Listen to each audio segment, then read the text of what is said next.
భూమి మీద మనుష్యులను దేవుడు ఎంతగానో ఇష్టపడి ఈ మనుష్యులందరూ పాపములు శాపములు నశించిపోతూ ఉంటే లోకములో పడి నాశనకరమైనటువంటి గుంటలో జారిపోయి దేవుడు అనుగ్రహిస్తున్నటువంటి మహిమను పొందుకోకుండా పాప జీవితాన్ని జీవిస్తూ పాపములోనే వారి జీవితాలను ముగించుకుని నరకానికి పాత్రులవుతున్నటువంటి ఈ మానవ జాతిని దేవుడు ప్రేమించి రక్షించి తన ప్రియకుమారుడైనటువంటి యేసుక్రీస్తు రక్తము ద్వారా విడిపించాడు. బిడ్డ,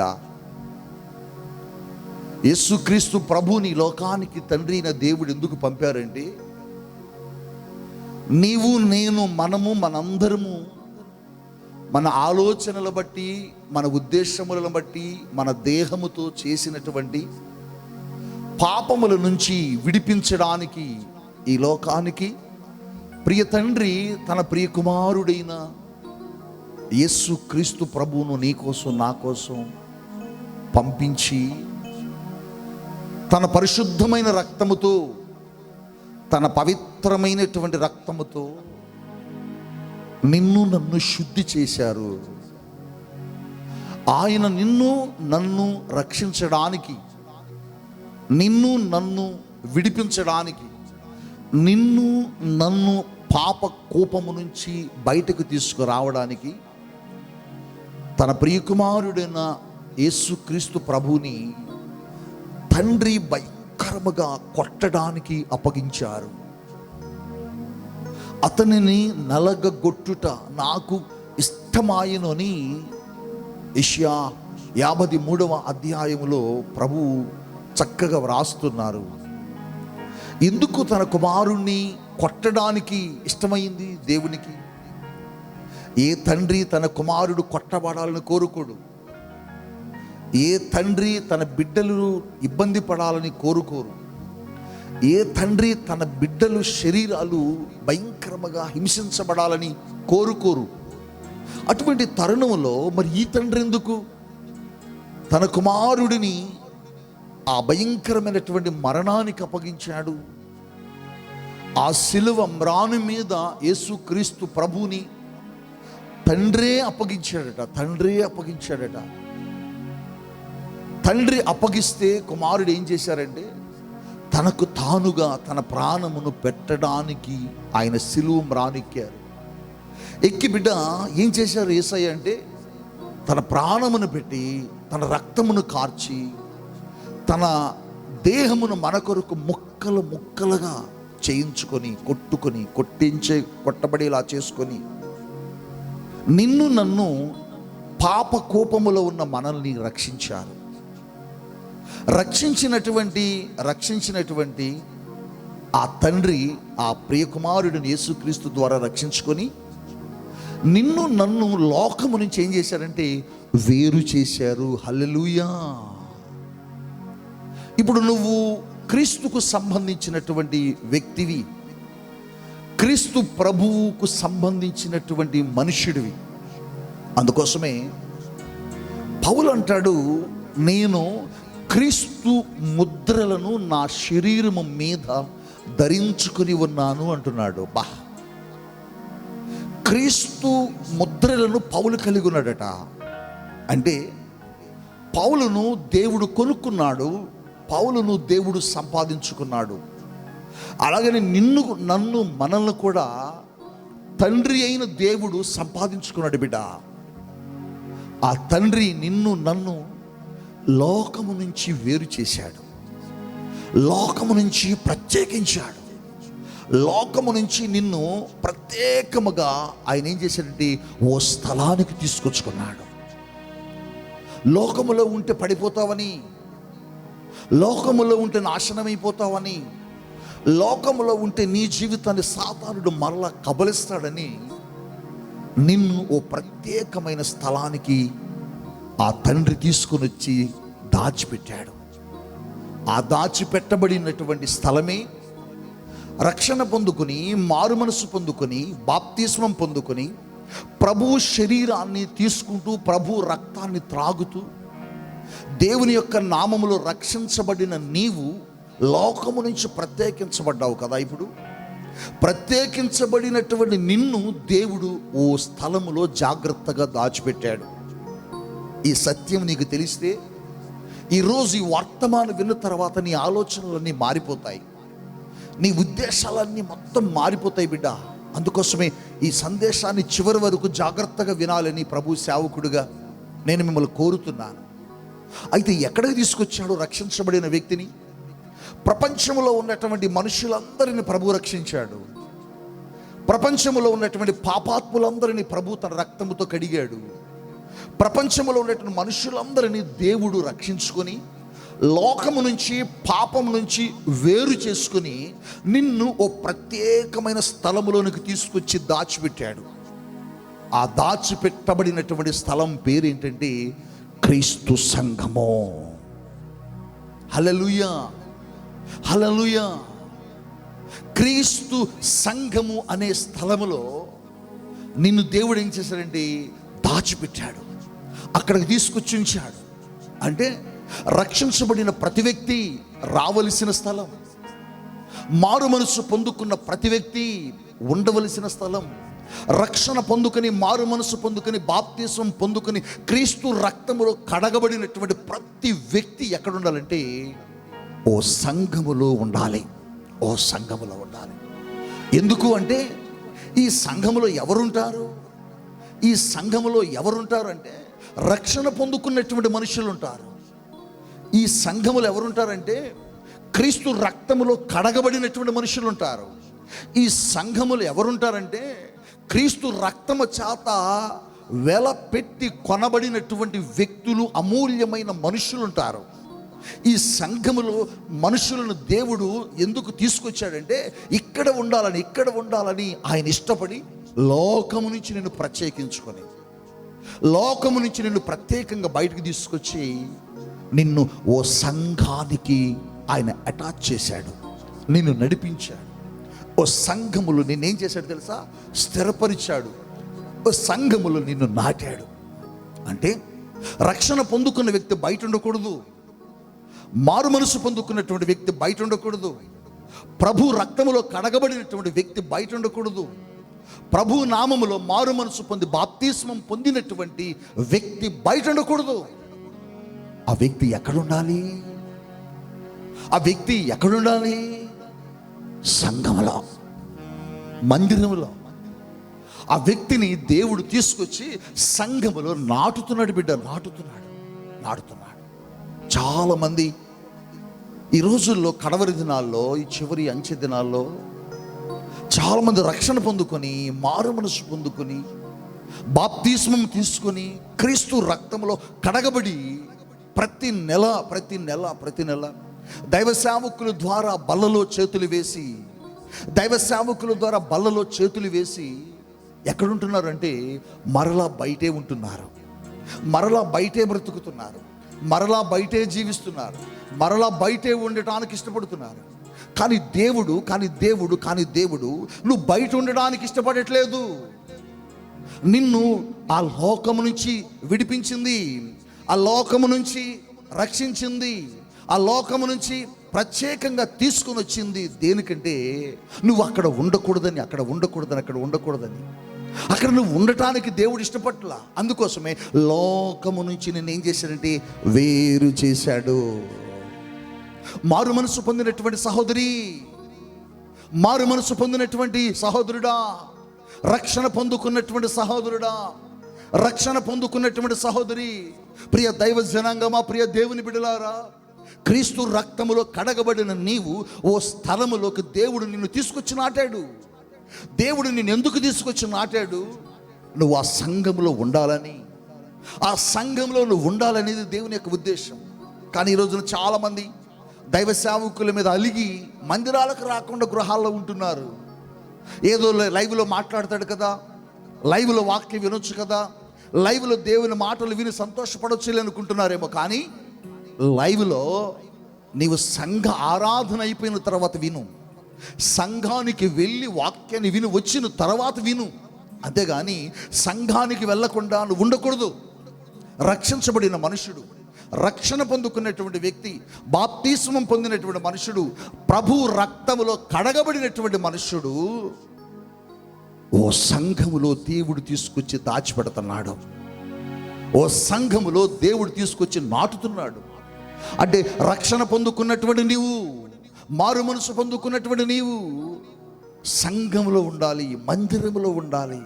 నీకోసం ఒక మందిరాన్ని ఇచ్చాడు దేవుడు, నీకోసం ఒక దైవ సేవకుని పంపించాడు దేవుడు, నీకోసం ఒక అభిషిక్తుని దేవుడు తీసుకొచ్చాడు, నీకోసం దేవుడు ఒక ప్రవక్తను తీసుకొస్తాడు, నీకోసం దేవుడు ఓ స్థలము నుంచి దైవ సేవకుని తీసుకొచ్చి నీకు అప్పగిస్తాడు. నీవెవరికైతే అప్పగించబడతావో, నీవెవరి చేతికైతే అప్పగించబడతావో వాని చేతులు నువ్వు చాలా జాగ్రత్తగా ఉండాలని దేవుని సేవకుడిగా నేను కోరుతున్నాను. పరిశుద్ధాత్మ ప్రేరణలో ఆయనతో నేను మాట్లాడుతున్నప్పుడు, దేవుని సన్నిధిలో ఆయనతో సహవాసం చేస్తూ, ఆయనతో ఫెలోషిప్ చేస్తూ, ఆయనతో సూటిగా ఆయనతో మాట్లాడుతున్నప్పుడు జరుగుతున్నటువంటి అద్భుతం ఏంటంటే, ఆయన మాట్లాడిన మాట ఇదే.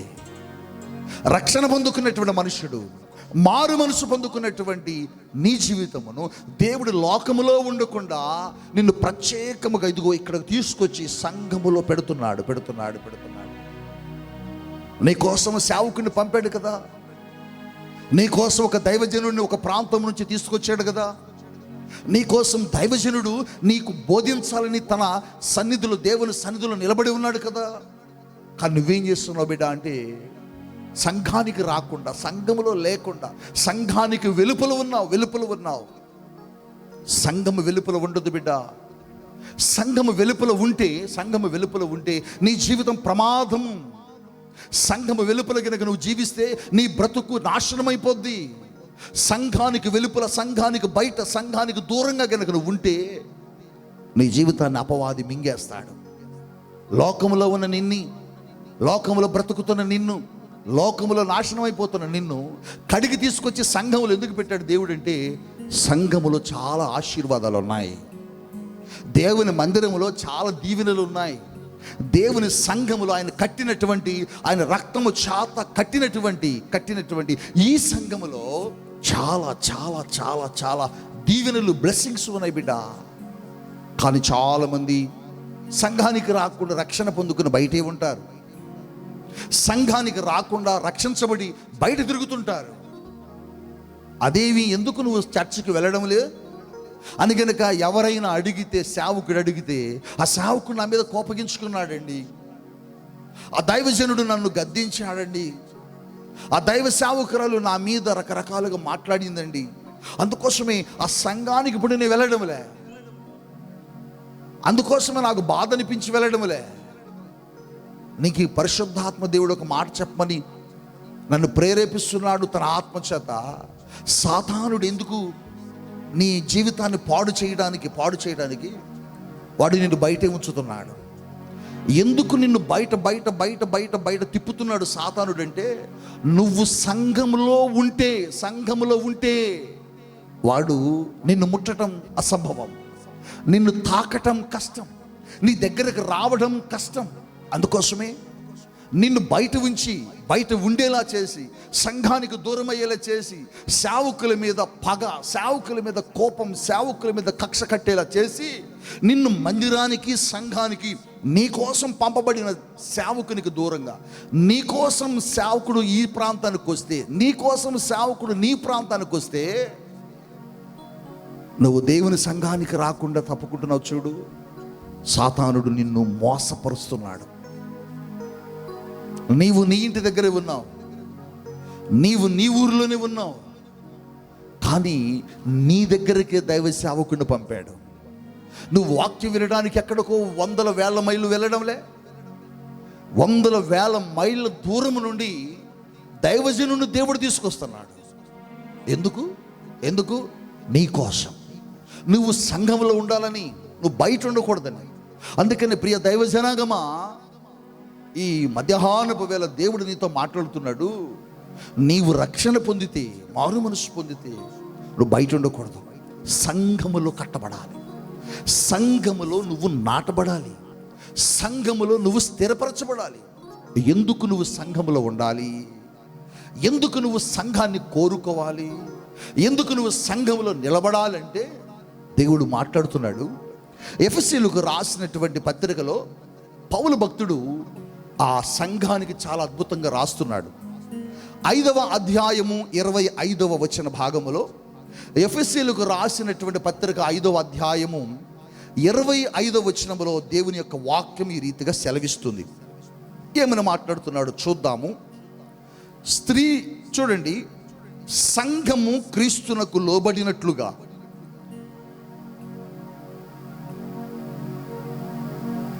భార్యలు కూడా ప్రతి విషయములోనూ తమ పురుషులకు లోబడవలెను.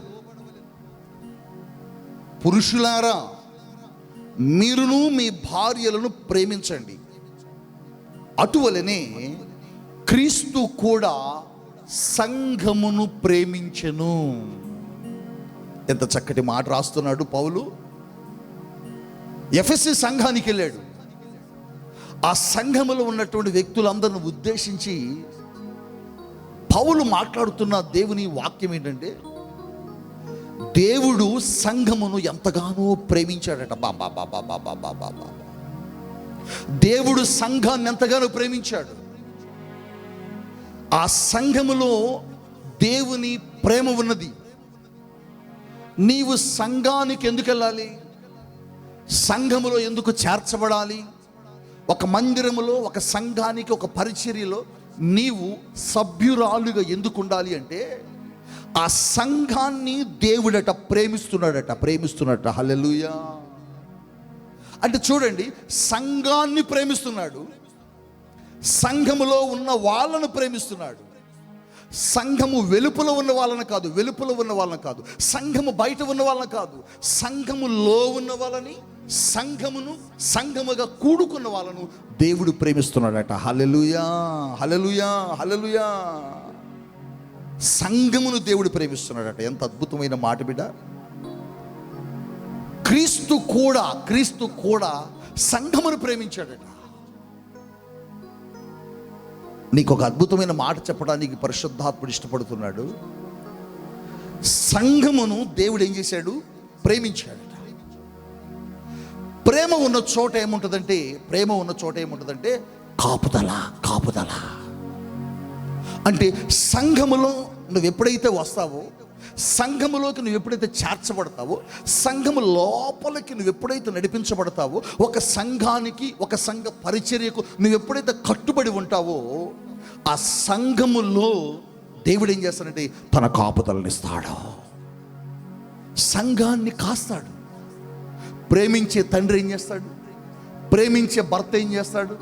ప్రేమించే ప్రియుడు ఏం చేస్తాడు? మనం ఎవరి చేత అయితే ప్రేమించబడుతున్నామో, మనం ఎవరినైతే ప్రేమిస్తున్నామో ఆ వ్యక్తిని ఎవరు తాకకుండా, ఏమీ కాకుండా ఏం చేస్తాడు? కాపాడతాడు. అంటే సంఘములో గనుక నువ్వు చేర్చబడితే, మందిరములోనికి గనుక నువ్వు నడిపించబడితే, ఈ సంఘములోనికి నువ్వు సభ్యురాలుగా గనుక ఉంటే, నువ్వు లోపలికి వస్తే దేవుని కాపుదల, దేవుని ప్రేమ నీ చుట్టూరు ఉంటుంది, నీ కుటుంబము చుట్టూరు ఉంటుంది. ఈ భయంకరమైన దినాల్లో, ఈ భయంకరమైనటువంటి వ్యాధులు విస్తరిస్తున్న దినాల్లో, ఈ భయంకరమైనటువంటి తెగుళ్ళు భయంకరంగా దేశాన్ని కమ్ముకుంటున్నటువంటి దినాల్లో, ఎక్కడికి వెళ్ళిన వైరస్సులు, ఎక్కడికి వెళ్ళిన తెగుళ్ళు, ఎక్కడికి వెళ్ళిన ప్రమాదాలు, ఎక్కడికి వెళ్ళిన భయంకరమైనటువంటి నాశనం చూస్తున్నటువంటి ఈ చివరి దినాల్లో నువ్వు క్షేమముగా ఉండే స్థలం ఏదంటే క్రీస్తు సంఘమే. ఆయన సంఘములోనికి ఎవరిని రానియడు, నిన్ను ముట్టడానికి ఎవరికి అవకాశం ఇవ్వడు. జకర్యాతో అంటాడు, జకర్యా గ్రంథములో, జకర్యా, మిమ్మును ముడితే నా కనుగుడ్డును ముట్టినట్టే. నిన్ను తాకాలంటే సాతానుడికి అవకాశం ఇవ్వడు. నువ్వు సంఘములో ఉన్నప్పుడు నిన్ను అపవాది కానీ, వ్యాధులు కానీ, రోగాలు కానీ, సమస్యలు కానీ, బాధలు కానీ, ఇబ్బందులు కానీ, ఇరుకులు కానీ ఏది వచ్చి ముట్టడానికి దేవుడు అవకాశం ఇవ్వడు. ఒకవేళ ముట్టాలని కనుక వస్తే నిన్ను కాదు ముట్టేది, దేవుని కనుగుడ్డును ముట్టినట్టే. దేవుని కనుగుడ్డును ముడితే దేవుడు ఒప్పుకుంటాడా? ఒప్పుకోడు. దేవునిని తాకితే దేవుడు ఒప్పుకుంటాడా? ఒప్పుకోడు. అందుకోసమే సంఘములో నువ్వు ఉంటే ఈ చివరి దినాల్లో నీకు క్షేమం, సంఘములో నువ్వుంటే నీకు కాపుదల, సంఘములో నువ్వుంటే నీకు సురక్షితమైన కాపుదల. ఋతుతో బోయజ్ అంటాడు, ఋతు నీవు సురక్షితమైన యెహోవా రెక్కల నీడ క్రిందకు వచ్చావు. బిచున్ బిడా, ఈ మందిరము, ఈ సన్నిధి, ఈ సంఘము, ఈ సన్నిధి మీద, ఈ సంఘము మీద, ఈ మందిరము మీద ఆయన రెక్కలు చాచుంచాడు.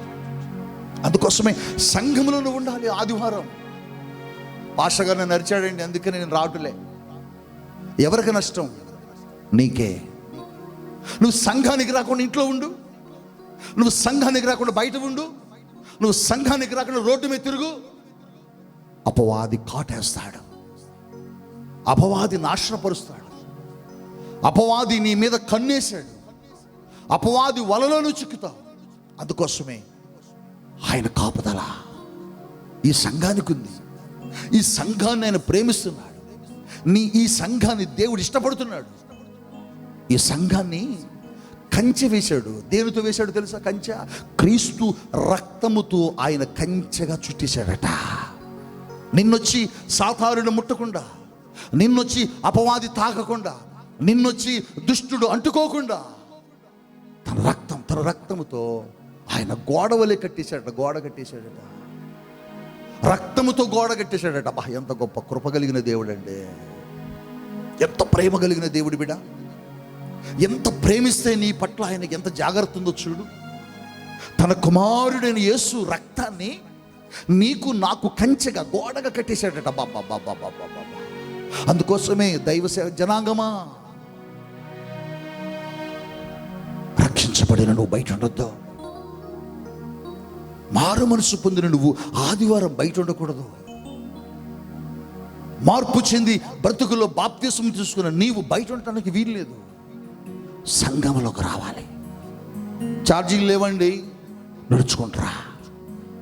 దూరం అయిపోయిందండి, ముందురా. వాతావరణం బాగాలేదండి, ముందురా. కష్టంగా ఉందండి, పర్వాలరా. ఆవిడ 18 సంవత్సరాలట, నడుమొంగిపోయి నడవలేకుందట. ఓ దెయ్యము తన నడుమును బలహీనపరిచిందట. కానీ ఆ 18 సంవత్సరాలు ఇంట్లో కూర్చోలే. ఆ 18 సంవత్సరాలు నా నడుము సహకరించటం లేదని బయట ఉండలా. ఆవిడకి చేత కాకపోయినా, ఆవిడ నడవలేకపోయినా ఆ కర్ర సపోర్ట్ తీసుకొని సమాజ మందిరాన్ని ఎత్తుక్కుంటూ ఆ మందిరంలోకి వచ్చి కూర్చున్నది. 1 కాదు, 2 కాదు, 3 కాదు, 18 సంవత్సరాలు, 18 years, 18 సంవత్సరాలు మందిరంలోకి వచ్చిందండి. ఎందుకో తెలుసా? నడవలేకపోయినా వచ్చేసింది, నడవలేకపోయినా డేక్కుంటూ వచ్చింది. ఎందుకంటే నేను బయట ఉంటే నా జీవితాన్ని సాతానుడు పాడు చేస్తాడు, నేను బయట ఉంటే నా దేహం ఇంకా పాడైపోతుంది. ఏదో ఒక రోజు ఆయన ప్రేమతో నన్ను చూడడా, ఆయన ప్రేమ కలిగిన దేవుడు కదా, నన్ను కనిపెట్టడా. ఏదో ఒక రోజు ఆయన కృప నా మీదకి రాకపోద్దా అనుకున్నది. 18 సంవత్సరాల తర్వాత ఆ మందిరానికి యేసయ్య వచ్చాడు. ఆయన బోధిస్తున్నాడట సమాజ మందిరంలో. ఆ మందిరంలో చాలా మంది ఉన్నారు. కానీ 18 సంవత్సరాలు ప్రయాసపడి వచ్చినటువంటి ఆ వంగిపోయిన సహోదరి మీదకి యేసయ్య కను దృష్టి వెళ్ళిపోయింది. అవును, ఒకవేళ మందిరం బయట ఉంటే ఆయన చూసేవాడు కాదేమో, ఒకవేళ ఇంట్లో ఉంటే ఆయన చూసేవాడు కాదేమో. ఈ వాక్యం వింటున్న ప్రియబిడ్డ, ఎవరి మీద అలిగావు? ఎవరి మీద నీ కోపం? ఎవరి మీద నీ అలుగుడు? ఎవరి మీద నీ బాధ? వద్దు బిడ్డ, కోసం కట్టింది, సేవకుడి కోసం కాదు. సేవకుడిని పంపింది నీ కోసం, సేవకుని కోసం కాదు. కష్టాలైనా, బాధలైనా, ఇరుకులైనా, ఇబ్బందులైనా జీవితాలను త్యాగం చేసి బ్రతుకులను ప్రభువుకు అప్పగించి ఉపవాసాలు, కష్టాలు పడి, అవమానాలు పడి, ప్రాంతాలను విడిచి, స్వజనులను విడిచి, రక్త సంబంధికులను విడిచి, కన్నవారిని వదిలి దైవ సేవకుడు నీ దగ్గరికి ఎందుకు వచ్చాడు తెలుసా? దేవుడు తీసుకొస్తే. ఆ దైవజనుడి కోసం నువ్వు సంఘాన్ని ఎందుకు కలుగుతున్నావు? ఆ దైవజనుని బట్టి, ఆ దైవజనురాలను బట్టి, లేక ప్రక్కన వాళ్ళు ఎవరో అన్నారు, ప్రక్కన వాళ్ళు నన్ను ఏదో అన్నారని వాళ్ళ వీళ్ళ గురించి నువ్వెందుకు బయట ఉంటున్నావు? బయట ఉండద్దు, లోపలికి రా. ఆ 18 సంవత్సరాలు నడుమొంగిపోయిన వ్యక్తిని దేవుడు చూశాడు. ఆమెను చూసి స్వస్థపరిచాడట. నీకెందుకు స్వస్థత రాట్లా? నువ్వెందుకు బాగుపట్లా? ఆయన కనుదృష్టి నీ మీద పడక, ఆయన కనుదృష్టి నీ మీద ఎందుకు పడట్లా? నువ్వు బయట ఉన్నావు, నువ్వు బయట ఉన్నావు, లోపలికి రా. ఆయన అంటున్నాడు, ప్రయాసపడి భారము మోయుచున్న సమస్త జనులారా నా యొద్దకు రండి. కమ్ టు మీ, నా దగ్గరికి రండి, నా వద్దకు చేరండి, నన్ను ఆశ్రయించండి. నేను మీ గాడిని విరగొడతా, నేను మీకు నా శాంతిని ఇస్తా, నాలో ఉన్న ప్రతి దీవెన మీకు ఇస్తా.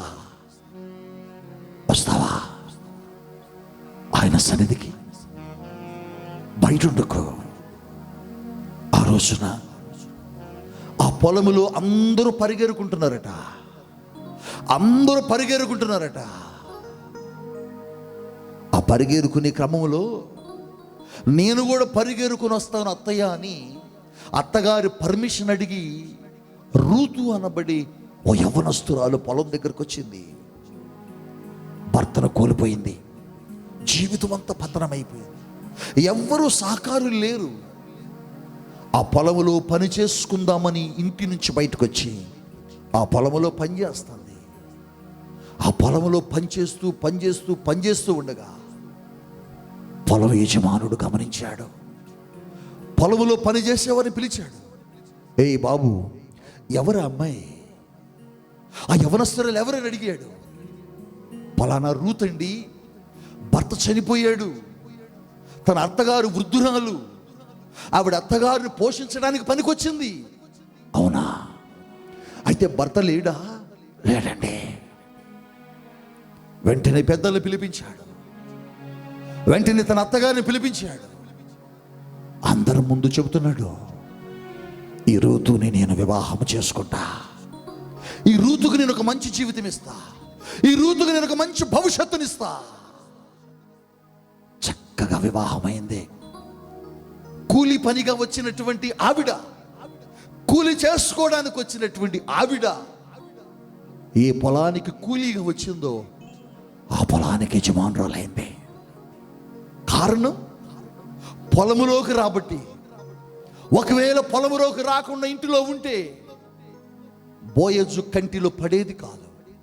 పొలములోకి రాకుండా ఇంటిలోనే ఉంటే ఆ యజమానుడు కంట పడేది కాదు.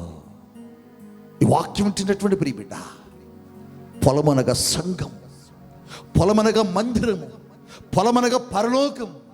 ఈ పరలోకాన్ని పోలిన ఈ సంఘములోనికి నువ్వు రాకపోతే ఆ పరమ తండ్రి అయినటువంటి దేవుని కంట నువ్వు పడవు. బోయజు ఎలా చూశాడో పొలములో, నిన్ను దేవుడు కూడా చూడాలి. నిన్ను దేవుడు కూడా చూడాలంటే నువ్వు సంఘము లోపల ఉండాలి, బయట కాదు, బయట కాదు. ఎవరి మీద నీ కోపం నాన్న? ఎవరి మీద నీ కోపం? వద్దు బిడ్డ. రక్షించబడిన నువ్వు, మారు మనసు పొందిన నువ్వు, క్రీస్తు రక్తముతో కడగబడిన నువ్వు, లోకము నుంచి ప్రత్యేకించబడిన నువ్వు బయట ఉండకూడదు, లోపలికి రావాలి. అందుకోసమే సంఘముని నీకు దేవుడిచ్చాడు. సంఘమును దేవుడు నీకు అందుకని ఇచ్చాడు. ఈ సంఘాన్ని నువ్వు కోల్పోవద్దు. ఈ సంఘములో దేవుడు ప్రేమించాడు కాబట్టి ఈ సంఘములో కాపుదల ఉంది, ఈ మందిరములో కాపుదల ఉంది. లోపలికి రాగలడు అపవాది? రాలేడు. సంఘము ముందు సాతానుడు నిలబడగలడా? నిలబడలేడు. సంఘము ముందు సాతాను యొక్క గొలుసులే తెగిపోయాయి. సంఘము అత్యాసక్తితో ప్రార్థన చేసినప్పుడు పేతురుకు కట్టబడిన వేయబడిన సంఖ్యలు తెగిపోయాయి. How is it possible? ఎలా సాధ్యమైంది?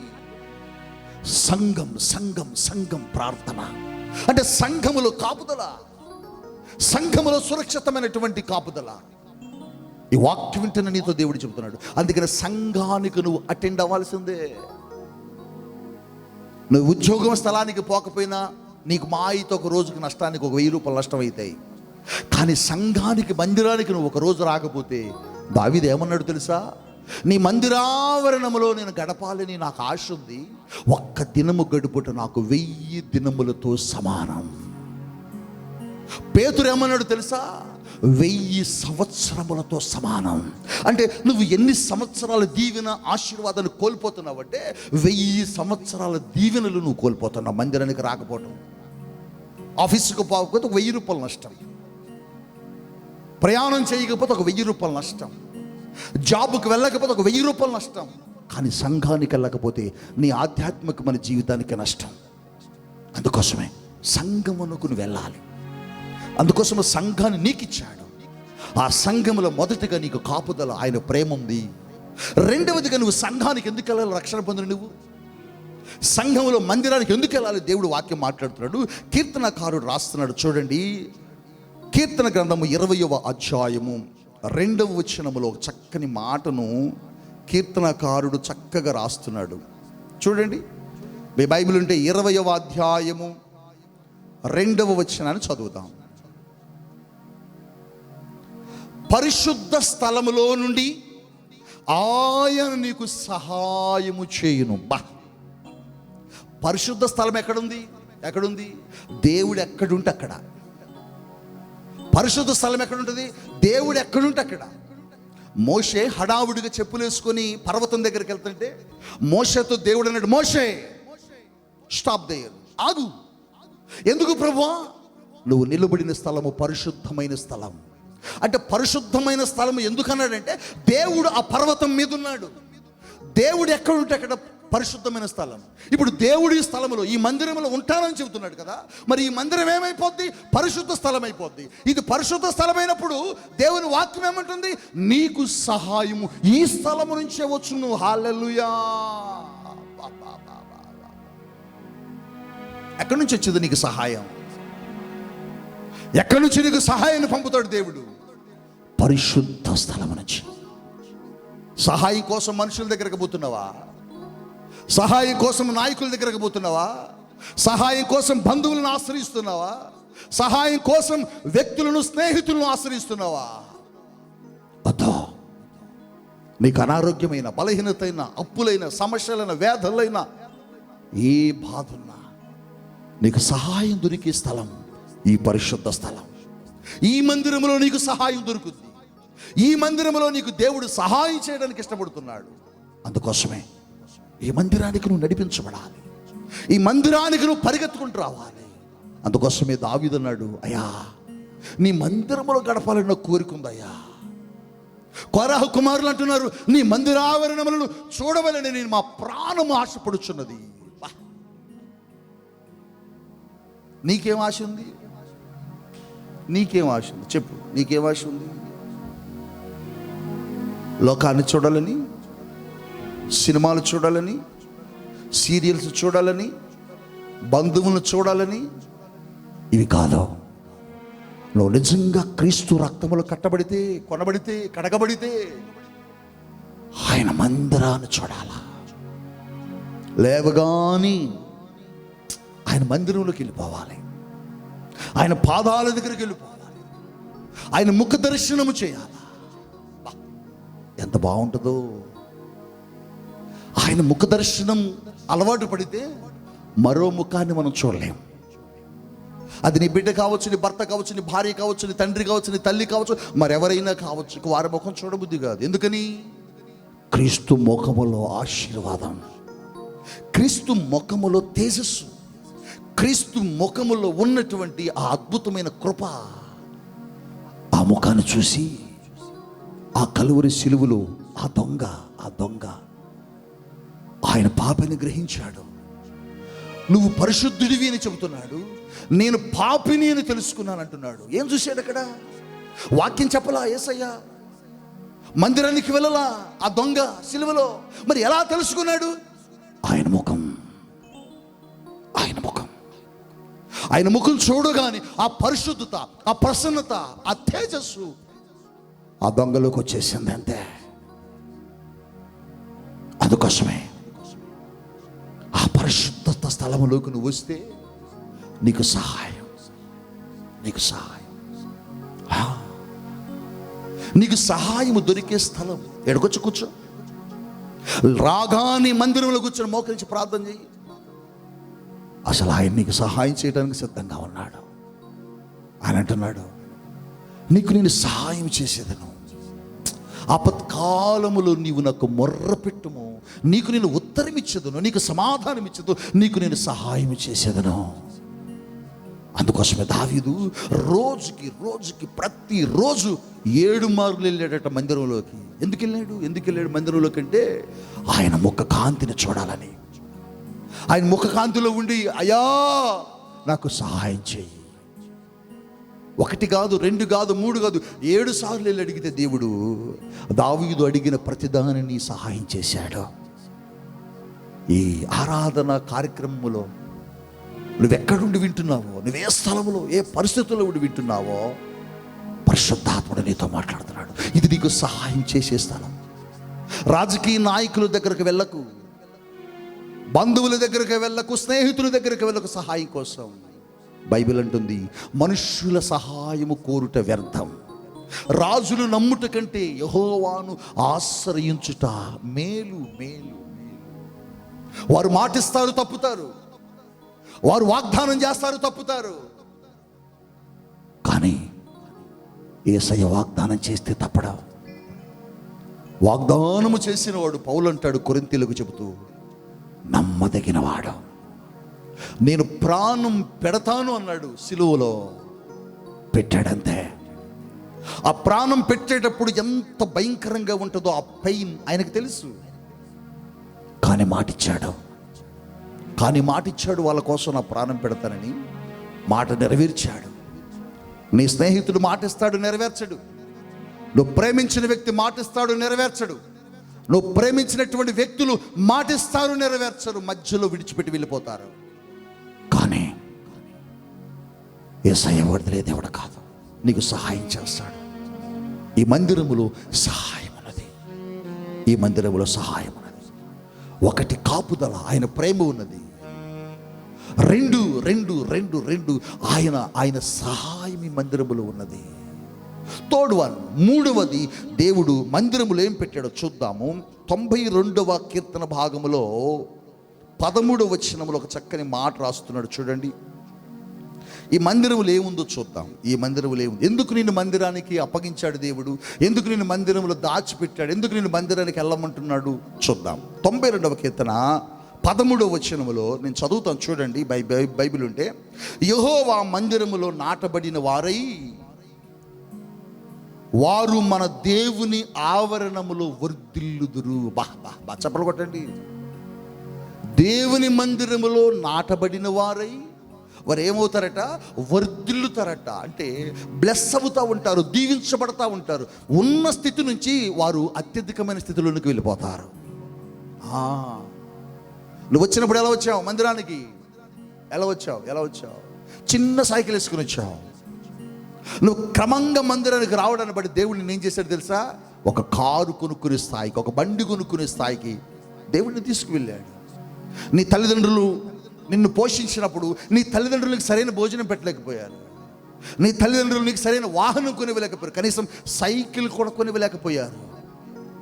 కానీ వాళ్ళందరిని వదులుకొని యేసయ్య మందిరంలోకి నువ్వు రావడాన్ని బట్టి నీ స్థితిని ఏం చేశాడు తెలుసా? వర్ధిల్లు చేస్తాడు. నువ్వెందుకు వర్ధిల్లడం లేదో తెలుసా? నువ్వెందుకు బ్లెస్ అవ్వట్లేదో తెలుసా? నువ్వెందుకు దీవించబట్లేదో తెలుసా? ఆయన మందిరంలో నువ్వు నాటబడలా. ఆయన మందిరంలో నువ్వు నాటబడితే ఆ మందిరంలో ఉన్నటువంటి దీవెన, ఆ మందిరంలో ఉన్నటువంటి ఆశీర్వాదం నిన్నేం చేస్తుంటే దినదినమున వర్ధిల్ల చేసేది. ఈ వాక్యం వింటున్న ప్రియ బిడ్డ, నువ్వు వర్ధిల్లాలంటే ఎక్కడికో వెళ్ళొద్దు. నువ్వు వర్ధిల్లట కోసం ఏదేదో చేయొద్దు. చాలామంది ఏం చేస్తారంటే జ్యోతిష్కుల దగ్గరికి వెళ్తారు. సార్, నేను వ్యాపారం చేస్తున్నా, వర్ధిల్లట్లేదు సార్, నాకు బాగా కలిసి వచ్చేటట్టు కొద్దిగా చేయండి. వాడు ఇటు ఒక 10,000 పెట్టమంటాడు, 2 మాటలు చెబుతాడు, 2 రాళ్ళు ఇస్తాడు. ఈ రాళ్ళు వెనకొకటి ముందు ఒకటి కట్టుకోపో అంటాడు.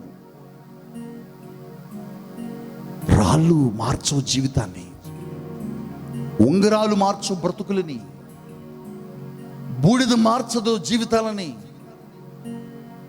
జీవితాలు మార్చేది యేసయ్య. నిన్ను వర్ధిల్ల చేసేది, నీ బ్రతుకును దినదినమున వర్ధిల్ల చేసేది యేసయ్య. అందుకోసమే దావీదు అంటాడు, నీ మందిరములో ఒలీవ మొక్క వలె నేను నాటబడి ఉన్నాను. ఎక్కడ దావీదు? ఎక్కడ గొర్రెలు కాసుకునేవాడు? ఎక్కడ గొర్రెలు కాసుకునే అబ్బాయి? అబ్బాయి కొద్ది రోజుల తర్వాత ఆ గొర్రెలు కాసుకునే ఓ యవ్వనస్తుడు, కుర్రాడు, చిన్నవాడు, బిడ్డడు దేశానికి రాజయ్యాడే. ఆశ్చర్యపోయారు, ఎందుకు ఇలా జరిగిందని. అందరు అడిగారు, ఇంటర్వ్యూ చేశారు. అడుగుతుంటే దావీదు అంటున్నాడు, బాబు ఏం లేదురా నేను చేసింది. సార్, మీకు ఏదో టాలెంట్ ఉందనుకుంటా, మంచి టాలెంట్ ఉందనుకుంటా, అందుకోసమే దేవుడు మిమ్మల్ని ఆశీర్వదించాడు. టాలెంట్ లేదు, మొహం లేదు, నాకు ఏమి లేదురా. మరి ఎట్లా? నేను మందిరంలో నాటబడ్డాను ఒలీవ మొక్క వలె. అందుకోసమే దినము నేను వర్ధిల్లా. నేను చేయునుదంతయు సఫలము చేశాడు దేవుడు. ఇది నా గొప్పతనం కాదని చెప్పాడు. నిజమే, నీ గొప్పతనం, నీ చదువు, నీ జ్ఞానము, నీ బలము, దాని ద్వారా నువ్వు బ్లెస్ అవ్వలేవు, వర్ధిల్లలేవు. ఎందుకో తెలుసా? నీకంటే జ్ఞానవంతులు హోటల్స్లో కప్పులు గడుగుతున్నారు. నీకంటే జ్ఞానవంతులు చదువుకున్న PhD స్కాలర్స్, చిన్న చిన్న చదువులు చదువుకున్న వాళ్ళు కాదు, స్కాలర్స్ రోడ్ల మీద బడ్డీ కొట్లు పెట్టుకొని ఉంటున్నారు. నీకంటే జ్ఞానము కలిగిన బాగా చదువులు చదివినటువంటి వ్యక్తులు కూలి పనికి వెళ్తున్నారు. వారికి ఉన్నది, వారికి లేనిదేంటో తెలుసా? దేవుని మందిరం. దేవుని మందిరంలోకి వస్తే దినదినమున నువ్వు వర్ధిల్లుతావు. నీ జీవితం చిగురించింది, నీ బ్రతుకు చిగురించింది, నీ కుటుంబం బ్లెస్ అవుద్ది. అందుకోసమే నువ్వు దినదినమున వర్ధిల్లాలని, కృప వెంబడి కృప నీకు కలగాలని, దీవెన వెంబడి దీవెనను పొందుకోవాలని, ఆశీర్వాదం వెంబడి ఆశీర్వాదమును పొందుకోవాలని, నీవు నడుస్తుంటే నీ వెనక కృపాక్షేమములు రావాలని దేవుడు నిన్ను మందిరములోకి తీసుకొచ్చి పెట్టాడు. కానీ నువ్వేం చేస్తున్నావు? పదే ఇంకేం పోతాం. నేను వెళ్ళేసరికి పాస్టర్ గారికి మొదలు పెట్టేస్తాడు అనుకుంటా వాక్యం. వద్దులే,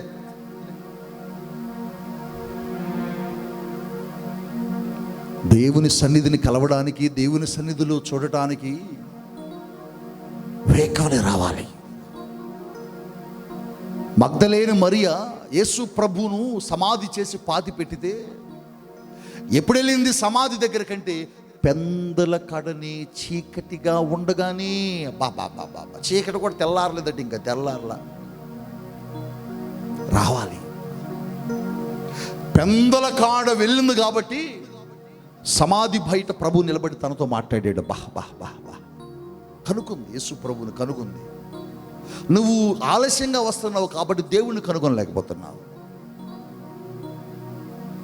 ఈ ఆరాధన ద్వారా దేవుడు నీతో మాట్లాడుతున్నాడు. ఇది నిన్ను వర్ధిల్ల చేసే స్థలం, ఇది నువ్వు బ్లెస్ అయ్యే స్థలం, ఇది నువ్వు ఆశీర్వదించబడే స్థలం. అందుకోసమే మందిరంలో ఉండాలి. నీ మందిరాన్ని మంచిగా ఉంచుకోవాలి, నీ మందిరాన్ని జాగ్రత్తగా ఉంచుకోవాలి. నీ ఇల్లు ఎలా ఉన్నా పర్వాలే, నీవు బట్ట కట్టే బట్ట ఎలా ఉన్నా పర్వాలా, నీ మందిరం చాలా జాగ్రత్తగా ఉండాలి. ఎందుకంటే ఇది అనేకులకు ఆశీర్వాదకరమైన స్థలం. అనేక మంది బిడ్డలను వర్ధిల్ల చేసే స్థలం. అందుకోసమే మందిరానికి రండి, సంఘానికి రండి, సంఘములో ఉండండి. బయట ఉండొద్దు. నువ్వు వర్ధిల్లబడాలని ఆశ ఉందా? నీ బిడ్డలు వర్ధిల్లబడాలని ఆశ ఉందా? నీ కుటుంబము, నీవు, నీ జీవితము, నీ వ్యాపారాలు, నీ ఉద్యోగము, నీ వ్యవసాయము, నువ్వు చేయుచున్న చేతి పనులు వర్ధిల్లాలని ఆశ ఉంటే మీ మందిరాలకు మీరు వెళ్ళండి. మీ మందిరములో మీరు అంటు కట్టబడండి. ఒకటి, ఆ మందిరాన్ని దేవుడు బాగా ప్రేమిస్తున్నాడు, సంఘాన్ని, అందుకు అక్కడ కాపుదల ఉంటుంది. 2, ఆయన ఆ స్థలము నుంచి సహాయం అందిస్తాడు. 3, ఆ స్థలములో నిన్ను వర్ధిల్ల చేస్తాడు. 4th one, 4వ మాట దేవుని యొక్క వాక్యములు చూద్దాము. కొలస్సీలకు రాసినటువంటి పత్రిక 1వ అధ్యాయము 28వ వచనం. బైబిల్ ఉంటే చూడండి. కొలస్సీలకు రాసిన పత్రిక 1వ అధ్యాయము 28వ వచనాన్ని చూద్దాం. 1వ అధ్యాయము 28వ వచనములో బైబిల్ ఏం చెబుతుందో ఒకసారి విందాం. ప్రతి మనుష్యుని క్రీస్తునందు సంపూర్ణునిగా చేసి ఆయన ఎదుట నిలబెట్టవలెనని సమస్త విధములైన జ్ఞానముతో మేము ప్రతి మనుష్యునికి బుద్ధి చెప్పుచు, ప్రతి మనుష్యునికి బోధించుచు ఆయనను ప్రకటించుచున్నాం. కొలస్సీ సంఘంలోకి వెళ్ళాడు పౌలు. సంఘంలో ఏం బోధిస్తున్నాడు? దేవుని వాక్యం. ఎందుకట బుద్ధి వచ్చినట్లుగా అంటే, ఈ మందిరంలో నువ్వు ఉండడాన్ని బట్టి జరిగే అద్భుతం ఏంటంటే, వాక్యం ఎప్పుడైతే నీతో మాట్లాడుద్దో ఆ వాక్యము నీ వంకర జీవితాన్ని సరిచేస్తుంది. హల్లెలూయా. ఈ మందిరంలోకి నువ్వు ఎందుకు ఉండాలి? ఎందుకు ఈ సంఘానికి రావాలంటే, ఎందుకు నువ్వు సంఘంలో చేరాలి, సంఘానికి కట్టుబడి ఉండాలంటే, నీ వంకర బ్రతుకులను సరిచేసే స్థలం, నీ పాప జీవితాన్ని సరిచేసే స్థలం, నీ వంకర నడకలను, వంకర నడతలను, వంకర బుద్ధిని, వంకర చూపులను సరిచేసే స్థలం ఈ వాక్యపు స్థలం, ఈ మందిరం, ఈ సంఘం. అందుకోసం ఇక్కడికి రావాలి. అప్పుడప్పుడు చాలామంది పిల్లలు, ఆడవాళ్ళు చెబుతుంటారు, డాడీ మా ఆయన వంకర బుద్ధి బోటిలే. వంకర బుద్ధి పోవాలంటే వాడు బయట కాదు ఉండాల్సింది, ఇక్కడ. కొంతమంది తల్లులు చెబుతారు, డాడీ మా బాబుకి వంకర బుద్ధి బోటిలే, వాడు వంకర బుద్ధి పోవాలంటే బయట కాదు ఇక్కడ ఉండాలి. ఎందుకు? ఇక్కడ వంకరని ఏం చేస్తారంటే వాక్యం సరి చేస్తూ ఉంటుంది. ఆ వాక్యానికి ఎంత పదునుందంటే అది బండను బద్దలు చేయు సుత్తె వంటిది, అది అగ్ని వంటిది. అది ఏం చేస్తుందంటే మనుషుల యొక్క వంకర జీవితాలను సరి చేస్తుంది, మార్చుద్ది. కానీ మీరేం చేస్తారు తెలుసా? ఏమయ్యో నేను చర్చికి పోతున్నా కానీ ఇంటికాడ జాగ్రత్త, తాళం వేసి జాగ్రత్తగా ఉండు, నీ వంకర బుద్ధులు, వంకర అలవాట్లు మానుకొని జాగ్రత్తగా కూర్చో. వాడికి తాళం ఇచ్చి వస్తున్నావు, వాడు వంకర ఇంకా వంకర అయిపోతాడు. ఆ వంకరుని ఏం చేయాలి తెలుసా? ఇక్కడికి లాక్కు రావాలి. ఇక్కడ ఏం చేస్తాడు దేవుడు?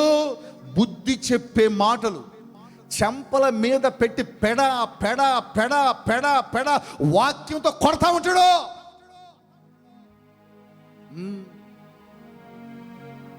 2-3 వారాలకు మీ ఆయన సరైపోతాడు అంతే. నువ్వేం చేయవసరలా, నువ్వు వాడిని బతివులాడాల్సిన అవసరం తాగొద్దని, నువ్వు బతివులాడాల్సిన పనులు అటు ఇటు తిరగొద్దని. ఇక్కడ కొట్టాల్సినోడు కొడతాడు. ఆయన పేరు యేసుక్రీస్తు. ఈ ఉదయం నీతో దేవుడు సూటిగా మాట్లాడుతున్నాడు. ఈ ఆరాధన ద్వారా నీతో దేవుడు మాట్లాడుతున్నాడు. సంఘానికి అందుకని వెళ్ళండి. మిమ్మల్ని సరి చేసే స్థలం, నీ వంకర బుద్ధులు, నీ వంకర ఆలోచనలు, నీ కుటుంబాన్ని కట్టే స్థలం. ఎక్కడైతే మీరు చెదిరిపోతున్నారు, ఎక్కడైతే మీరు పాపంలో పడిపోయారు, వాటన్నిటి నుంచి కట్టే స్థలం దేవుని మందిరం, దేవుని సంఘం. నీ బిడ్డలు బ్రతకాలని, నీ బిడ్డలు దీవించబడాలని, నీ బిడ్డలు ఆశీర్వదించబడాలని, నీ బిడ్డలు వంకర బ్రతుకులతో ఒకవేళ ఉంటే, నీ భర్త, నీ భార్య, నీ కుటుంబంలో ఎవరున్నా వంకర బ్రతుకులతో, వారిని తీసుకురావాలి. దేవుని వాక్యం. సాతానుడు అంటాడు పౌలు వాక్యం చెబుతున్నప్పుడు, ఇదిగో వీళ్ళు సర్వోన్నతమైనటువంటి దేవుని మార్గములను గుర్చి వీరు ప్రకటిస్తున్నారు. ఆ మార్గం ఎలా ఉందంటేనట, తిన్ననైన మార్గం అట. బాబా దేవుడి దగ్గర వంకర ఉండదు. మన దేవుడు వంకర దేవుడు కాదు. చెప్పండి, మన దేవుడు వంకర ముందు ఎట్టు పెట్టుకుని వంకర ఎట్టు పెట్టుకుని ఉండే దేవుడు కాదు. మన దేవుడు పరిశుద్ధుడు. మన దేవుడు పరిశుద్ధుడు. అందుకోసమే పరిశుద్ధుడు కనుక నిన్ను కూడా పరిశుద్ధుడిగా మారుస్తాడు. నీ భర్త త్రాగుతున్నాడా? తీసుకురా. నీ బిడ్డలు లోకంలో ఉన్నారా? తీసుకురా. నీ బిడ్డలు పాపంలో ఉన్నారా? తీసుకురా. వారితో దేవుడు మాట్లాడతాడు. అదే పౌలు అంటున్నాడు, బుద్ధి చెప్పుతూ వాక్యమును మేము ప్రకటిస్తున్నాం. వాక్యమును ప్రకటిస్తున్నాం. ఆ వాక్యం మనిషి జీవితంలో వంకర తీసేస్తుంది. ఏది తీయదు వంకర. ఎంత పట్టి లాగినా నువ్వు తాగొద్దయా అన్నా, నువ్వే గూట్లో దాచిన డబ్బులను పట్టుకుని పోతాడు వాడు. నువ్వు బీరువా కింద కాదు, ఈ మధ్య ఒక ఎక్కడ పెట్టినా తీస్తున్నాడట. అలా ఆయన ఎక్కడ పెట్టినా తీస్తున్నాడట. అంత స్కానర్ అట వాడు కళ్ళు. అంత స్కాన్ చేస్తాడట వాడు కళ్ళు. ఇంకా అనుకుందట ఎక్కడ పెట్టినా తీస్తున్నాడు. వీడికి చిక్కకుండా దొరకకుండా పెట్టే ఒకే ఒక స్థలం ఉంది అనుకుందట. గ్యాస్ బండ కింద పెట్టింది. ఎందుకని? వంటగదిలోకి వాడు ఓడు, పోయిన గ్యాస్ బండ జోలికి వాడు ఓడు, గ్యాస్ బండ కిందకి ఎవడు రాడు అని. ఆశ్చర్యం ఏంటంటే గ్యాస్ బండ కింద కూడా డబ్బులు తిప్పిండాడు. ఎట్టెత్తుకు పోయి నువ్వురా అని అడిగితే అంటాడు, గ్యాస్ బండ బిగించేటప్పుడు 2 సార్లు చూసినా, ఇక 3వసారి నుంచి నేనే బిగిస్తా అంటే ఆమెనుకుంది, నా మీద ఎంత ప్రేమతో బిగిస్తున్నావు నాయనా అని అనుకున్నదట. ప్రేమ అనుకుందట, కానీ ప్రేమ కాదు. ఆ బండ కింద దాస్తుందట డబ్బులు. పాపం గ్యాస్ బండ కింద కూడా వెళ్తాడు. అసలు వాడు వెళ్ళిండు. అలాంటి వాడు ఎక్కడుండో తెలుసా? ఇక్కడుంటే వాడు వాక్యం సరిచేస్తుంది, వాక్యం బాగు చేస్తుంది. వాక్యానికి అంత శక్తి ఉన్నది, అంత పదునున్నది. అందుకోసమే మీ కుటుంబాలలో ఉన్నటువంటి వ్యక్తులు సరిచేయబడే స్థలం దేవుని మందిరం. 1 కాపుదల, ఆయన ప్రేమ ఉన్న స్థలం. 2 సహాయం అందే స్థలం. 3 నిన్ను వర్ధుల చేసే స్థలం. 4 నిన్ను సరిచేసే స్థలం. లాస్ట్ వన్, 5వ మాట చూద్దాం దేవుని యొక్క వాక్యములో. హగ్గయి గ్రంథము 2వ అధ్యాయము 9వ వచనములో, హగ్గయి గ్రంథము 2వ అధ్యాయము 9వ వచనములో అక్కడ ఏమి రాయబడ్డదో చూడండి. దేవుని యొక్క వాక్యము 2వ అధ్యాయము 9వ వచనములో, ఈ కడవరి మందిరము యొక్క మహిమ మునుపటి మందిరము యొక్క మహిమను మించునని సైన్యములకు అధిపతిగా యెహోవా సెలవిచ్చుచున్నాడు. ఈ స్థలమందు నేను సమాధానము నిలుపననుగ్రహించెదను. ఏ స్థలమందు? ఈ స్థలమందు ఏముంటుందట? సమాధానం. పాస్టర్ గారు నెలకి 50,000 పాస్టర్ గారు. పిల్లలందరూ బాగానే చదువుకుంటున్నారు పాస్టర్ గారు. మాకు అన్నీ ఉన్నాయి పాస్టర్ గారు. పడుకుంటే నిద్ర రాట్లా. ఏమో సమాధానం లేదు అసలు.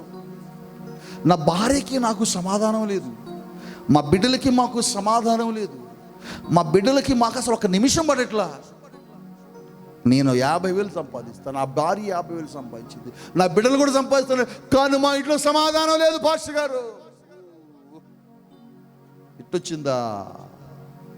అయితే నీకు సమాధానం దొరికే స్థలం చెప్పనా?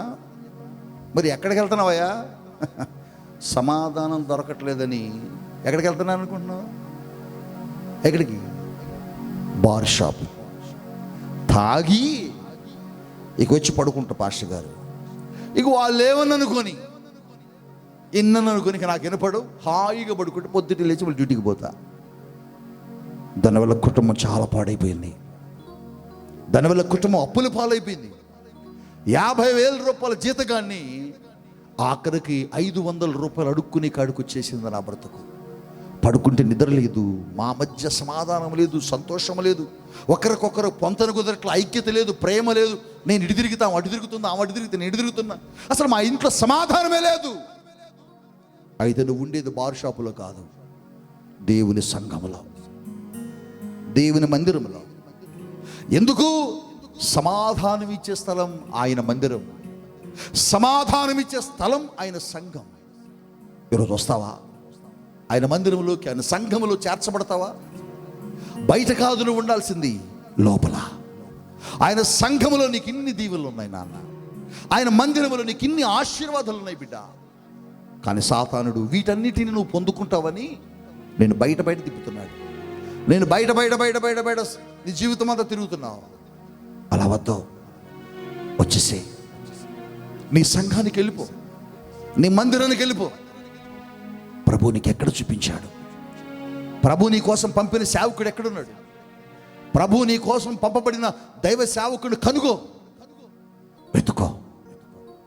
కొర్నేలి పేతురు ఎప్పేలో ఉన్నాడని తెలుసుకుని పేతురు కోసం కొర్నేలి కబురు పెట్టాడు.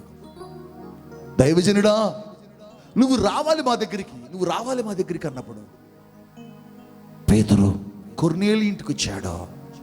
ఎందుకో తెలుసా? కొర్నేలికి కావలసిన సందేశం, కొర్నేలికి కావలసిన వర్తమానం, కొర్నేలికి కావలసినటువంటి ఆ మాటలు పేతురు దగ్గర ఉన్నాయి. మరి నీకు కావలసిన సందేశం ఎక్కడుంది? ఎవరా దైవజనుడు? ఎవరు నీ కోసం పంపబడిన సేవకుడు? ప్రభువుని అడుగు, ప్రభువా నా కోసం ఎవరిని పంపావయ్యా? నా కోసం ఎవరిని స్థలానికి తీసుకొచ్చావయ్యా? దేవుడు చెప్తాడు, దేవుడు మాట్లాడతాడు. దేవుడు ఎక్కడికి వెళ్ళమంటే అక్కడికి వెళ్ళు. దేవుడే స్థలంలో నువ్వు సంఘముగా ఉండాలంటే ఆ స్థలంలో ఉండు. అక్కడ నీకు ఈ ఆశీర్వాదాలు దొరుకుతాయి. కళ్ళు మూసుకో, ప్రార్థన చేస్తా. ఇప్పటి వరకు సంఘం వెలుపల ఉన్నవేమో,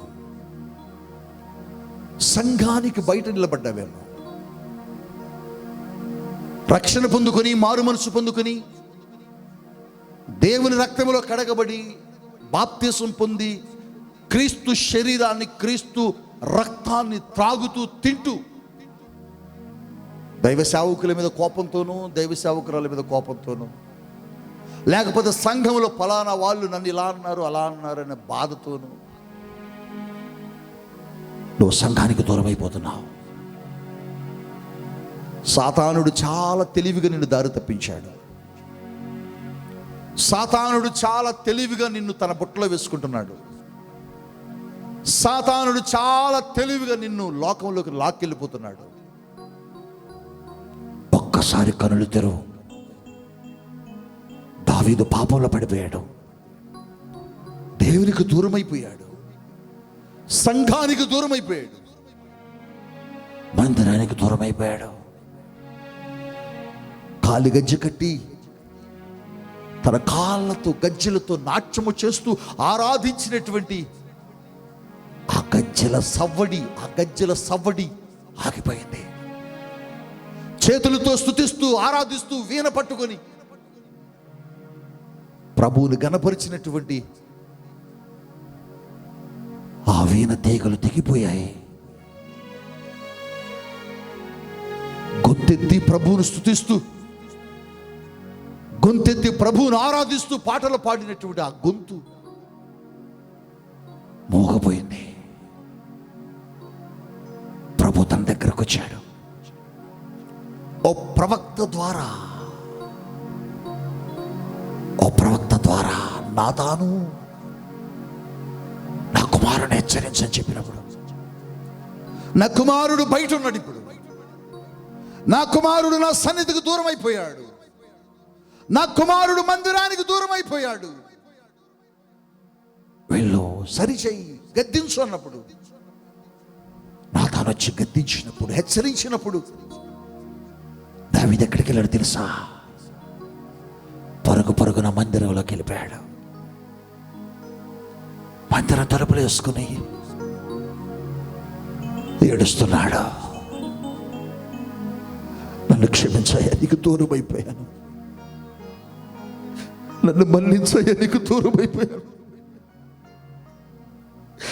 నీవు లేకుండా ఇన్ని రోజులు బ్రతికానయ్యా, నన్ను క్షమించు. నువ్వు లేకుండా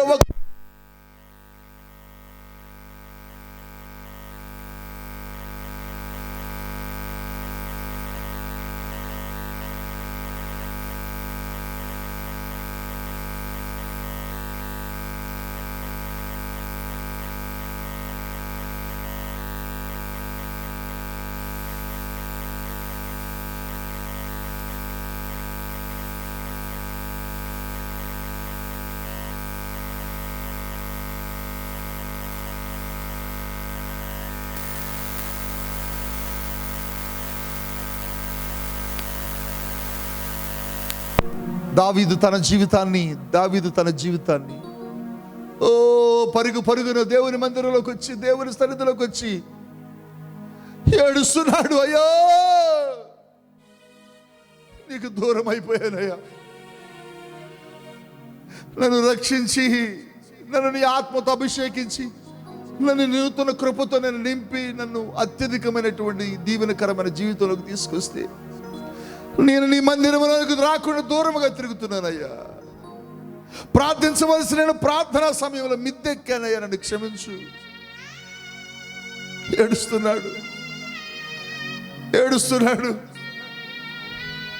యుద్ధము జరిగే స్థలములో, యుద్ధ రంగములో ఉండవలసినటువంటి దావీదు యుద్ధ రంగంలో లేకుండా దావీదు ఇంటి దగ్గర మిద్దె మీద ఉండడాన్ని బట్టి బిడ్డ, తన బ్రతుకు పతనం అయిపోయింది, తన జీవితం నాశనం అయిపోయింది, దేవుని మందిరానికి దూరం అయిపోయాడు. నాతాను వచ్చి గద్దిస్తుంటే పరుగున వెళ్ళి ఏడుస్తూరు, నన్ను క్షమించయ్యా, నన్ను క్షమించు, నేను మందిరానికి దూరమయ్యాని, సంఘానికి దూరం అయిపోయానని పశ్చాత్తాపడుతున్నాడు. ఈరోజు నువ్వు కూడా ఆయన సన్నిధికి, సంఘానికి, మందిరానికి దూరం అయిపోయి ఒకవేళ లోకంలో పాపంలో జీవిస్తూ ఉన్నట్లయితే ఈ మధ్యాహ్నపు వేళ దేవుడు నీతో మాట్లాడుతున్నాడు. బిడ్డా, యేసయ్యా, నేను ఉండవలసింది లోపల, బయట కాదు. నేను ఉండవలసింది సేవకుల దగ్గర, బయట కాదు. నాకెంత కృపనిచ్చావు. దైవజనులతో ఉండే పరిచర్య, దైవ సేవకులు పక్కన చేసే పరిచర్య, దైవ సేవకులకు చేసే పరిచర్య, ఇవన్నీ కోల్పోయానయ్యా, కోల్పోయాను. నన్ను క్షమించు అని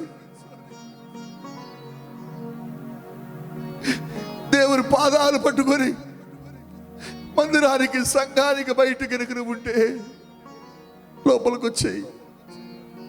సంఘములో ఎన్ని దీవెనలు ఉన్నాయో చూడు, సంఘములో ఎన్ని ఆశీర్వాదాలు ఉన్నాయో చూడు. ఈరోజు నువ్వు రాగలుగుతావా? లోపలికి ప్రార్థన చేసుకో. ప్రభు నిన్ను కనికరిస్తాడు, ప్రభు నిన్ను ప్రేమిస్తున్నాడు. అపవాది చేతికి నువ్వు చిక్కకూడదని, సాతానుడు నిన్ను బయట వింటే మింగేస్తాడని ఆయన నిన్ను దాచుకున్నాడు. ఎక్కడ దాచాడో తెలుసా? బ్రద్దలైన సందులలో.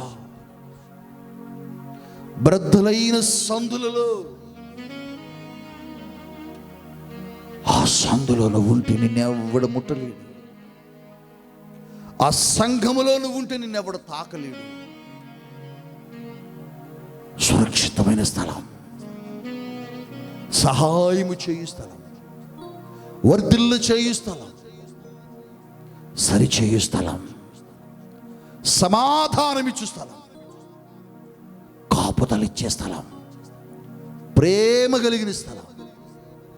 వస్తావా? మోకరించు. తండ్రి, నీకు స్తోత్రాలయ్యా. ఎంతమంది రక్షణ పొందుకొని, మారు మనసు పొందుకొని సంఘం లోపలికి రాకుండా బయట ఉన్నారు. వారందరూ మీ సంఘములోనికి రావాలని ఆశపడ్డారు. వారందరూ ఈ రోజున సంఘానికి నడిపించబడాలని కోరికతో ఉన్నారు. వచ్చిన వారిని నువ్వు తోసివేయవయ్యా.